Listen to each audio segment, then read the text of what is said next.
Class 8-এর ইতিহাস, বাবর ও মুঘল সাম্রাজ্যের বিস্তার। ক্লাস 8-এর ইতিহাস, বাবর ও মুঘল সাম্রাজ্যের বিস্তার। তোমরা সবাই মন দিয়ে শোনো আর লেখো, সবাই মন দিয়ে শোনো আর লেখো, আর সবাই লাইক এন্ড সাবস্ক্রাইবটা দিয়ে দাও।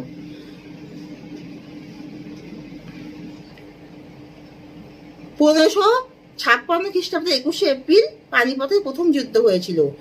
বাবর পানিপথের প্রথম যুদ্ধে 1556 খ্রিস্টাব্দে 21শে এপ্রিল দিল্লি সম্রাট ইব্রাহিম লোদিকে হারিয়ে, উন্নত কামানের ব্যবহারের দ্বারা ইব্রাহিম লোদিকে হারিয়ে বাবর মুঘল সাম্রাজ্যের সিংহাসনে বসেন।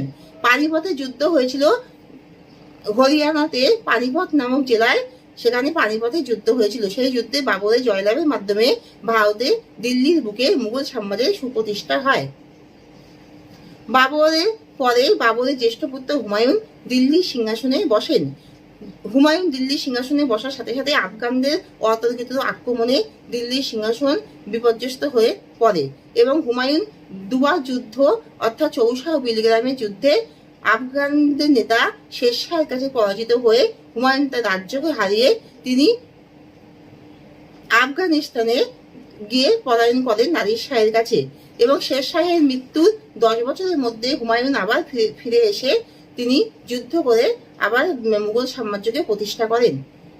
1556 খ্রিস্টাব্দে খ্রিস্টাব্দে হুমায়ুনের মৃত্যুর পরে তার বালক পুত্র আকবর দিল্লির সিংহাসনে প্রতিষ্ঠা লাভ করেন।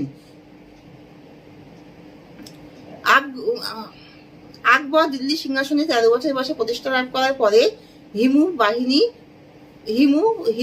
হিন্দু প্রধানমন্ত্রী হিমুর সাথে আকবরের যে যুদ্ধ হয়েছিল তা পানিপথের দ্বিতীয় যুদ্ধ নামে পরিচিত। পানিপথের প্রথম যুদ্ধ হয়েছিল 1526 খ্রিস্টাব্দে। পানিপথের প্রথম যুদ্ধ হয়েছিল 1526 খ্রিস্টাব্দের 21শে এপ্রিল, আর পানিপথের দ্বিতীয় যুদ্ধ হয় 1556 খ্রিস্টাব্দে। 1556 খ্রিস্টাব্দে পানিপথের দ্বিতীয় যুদ্ধ হয়।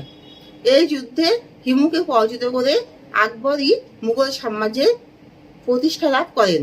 আকবর খুব সুদক্ষ শাসক ছিলেন। তিনি রাজ্যের অধিবাসীদের উন্নয়নের, সামাজিক, রাজনৈতিক, অর্থনৈতিক উন্নয়নের ব্যবস্থা করেছিলেন। তিনি একজন দক্ষ প্রশাসক ছিলেন এবং সকলের সুযোগ সুবিধা ও শুল্ককেও তিনি মুকুব করেছিলেন।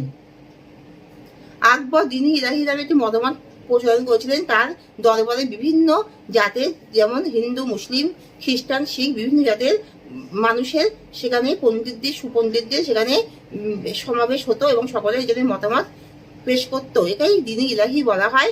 আবুল ফজল ছিলেন আকবরের একজন সঙ্গীতজ্ঞ ও বিশেষ রত্ন বিশিষ্ট